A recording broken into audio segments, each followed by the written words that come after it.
My question is to the Deputy Prime Minister. What failures over the last decade have led to defence capability gaps, and what is the Albanese Labor government's plan to address them? I give the call to the Deputy Prime Minister. Well, I thank the member for his question.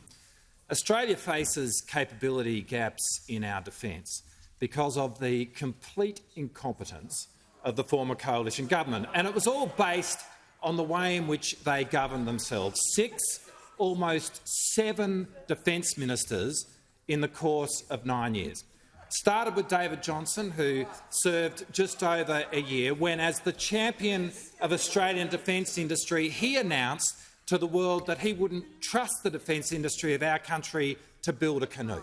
Then we had Kevin Andrews, who went off and pursued a submarine deal with Japan, which in turn became a subject of the empty chair challenge on Tony Abbott.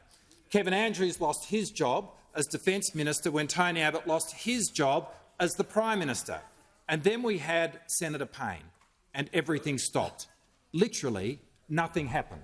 After the 2016 election, Christopher Pyne was brought in to be the human defibrillator machine to shock coalition defence policy back into life. But then we had 2 defence ministers at the same time, and no one had any idea who was responsible for what. That was never going to last, and so Christopher took over the entire show until he got sick of it in 2019. Then we had Senator Payne. Then we had the current leader of the opposition.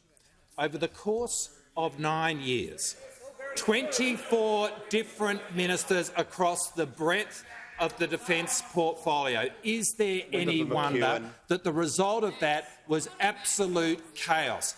28 different projects running a combined total of 97 years over time. The only thing that moved in the last decade was defence ministers, because everything else came to a grinding halt. But you don't need to take my word for it, because last week we had an outbreak of honesty from the Shadow Minister, the member for Canning, when he said, and I quote, "We also squandered a lot of opportunity through leadership changes. It created ministerial churn," one description of it, "which led to inertia." Well, he got that right, because that inertia described the single worst national security government in our country's history.